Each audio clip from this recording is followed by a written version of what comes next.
Let's bring it back to New Zealand now, guys. So how did the three-year-old boys and girls stack up here in New Zealand? It was sort of a bit of a gender balancing thing going on at Ruakaka yesterday in what was the three-year-old race. I think things got a lot more serious yesterday. We've seen races at Hawke's Bay and Wanganui in recent weeks where there was horses. You go, okay, they are Guineas horses, but sort of Osman, who's here in the Te Akau Tangerine, was the favourite for the 2000 Guineas, which is no small deal. Jamie Richards, very, very honest with the media, said during the week we're going to try and settle him off the speed. And that changed a lot of speed maps. It may not have changed the result, the level we performed at, but Bruce, I thought it was a race in two between him and Melt gets three back on the inside here, and you're thinking to yourself, well, this is not great. She hasn't taken advantage of barrier one, but as so often happens at Ruakaka, the Red Sea just parted and through she comes. Fanned open. That was the concern for me pre-race, is sort of Osman not contesting the pace, and Melt looked like getting three back in an awkward spot on the fence, but got that lovely run through. And I think she's the benchmark for the three-year-olds at the moment.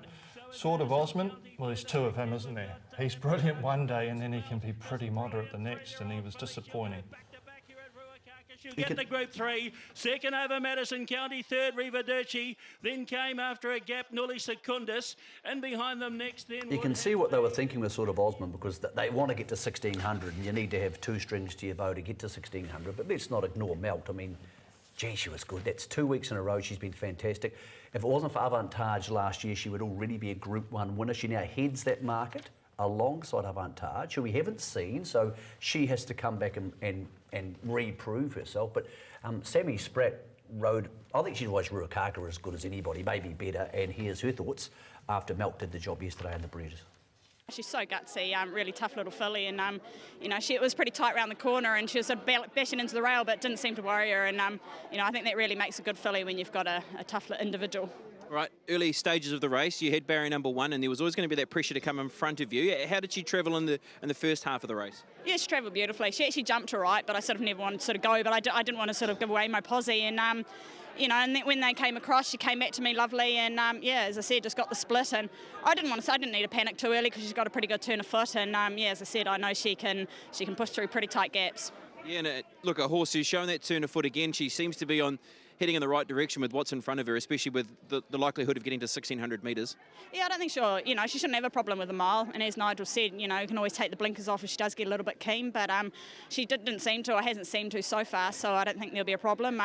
Hey, here with her sting out the track a little bit with a sandy surface, it's probably right up her alley.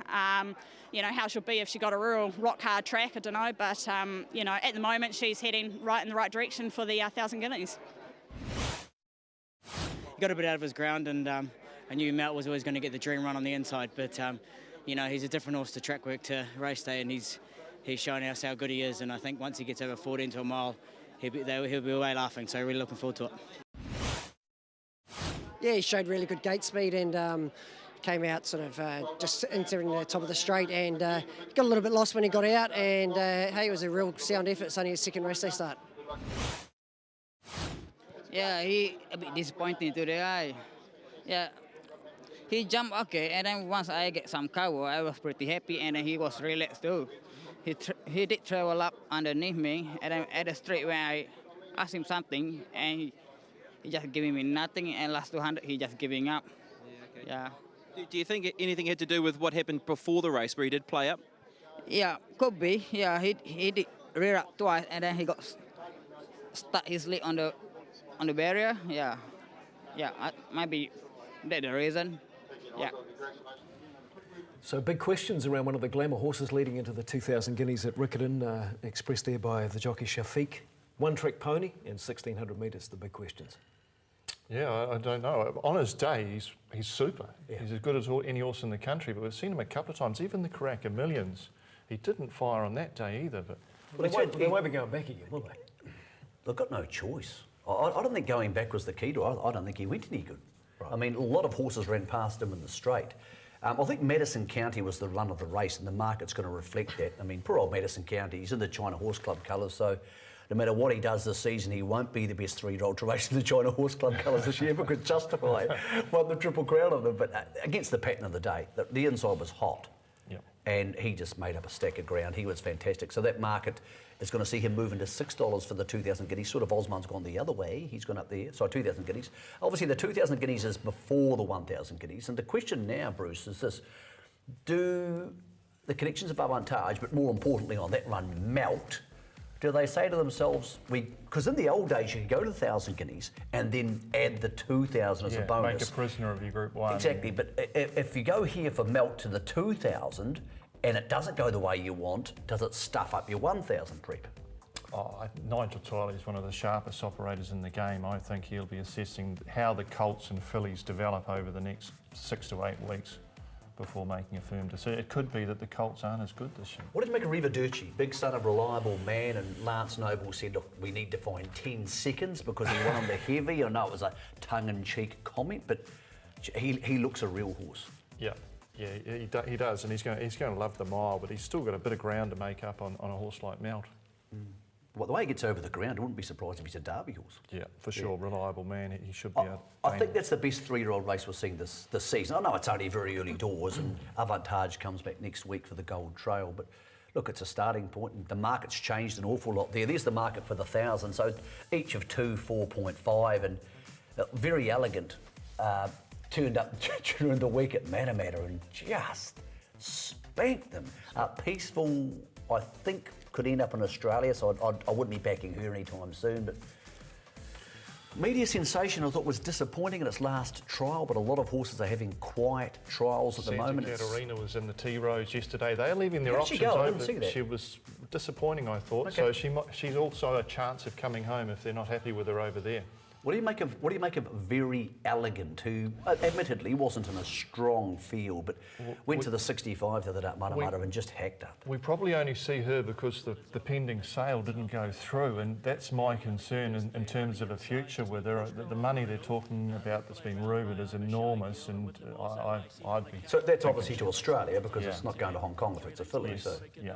Okay. So that's her about second from the outside, is it? No, you're second from the outside? Pinkish colours. Pinkish colours. White bridle. She just... It's about 3 in pinkish. Yeah, I know. Yeah. bolts in. And at the line, it's a real sit-up and jog job. Yeah. Where she sits against Avantage and Melt's impossible to know out of this, but she's awfully good. And boom, just like that. Very Elegant, impressive. Second over will be Code Cracker ahead of Flourishing.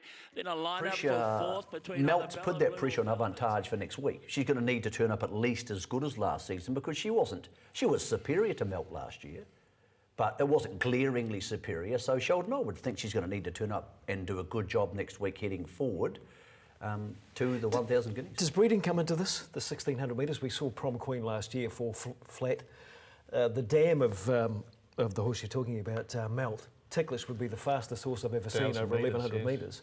She's by Effrage. Is there any doubt that 1,600 metres will The Effrage part doesn't bother me. He's produced 2 Derby winners in the last couple of years. Does he make up for that? Or he's produced John Snow and Ginger Nut, so 2 Derby winners. And the way she ran out the 1,400 metres at Awapuni and the size produce suggests... An Avantage, 1,600 Hasn't he metres. become... Well, she's out of Isabel Mare, so she'll be fine.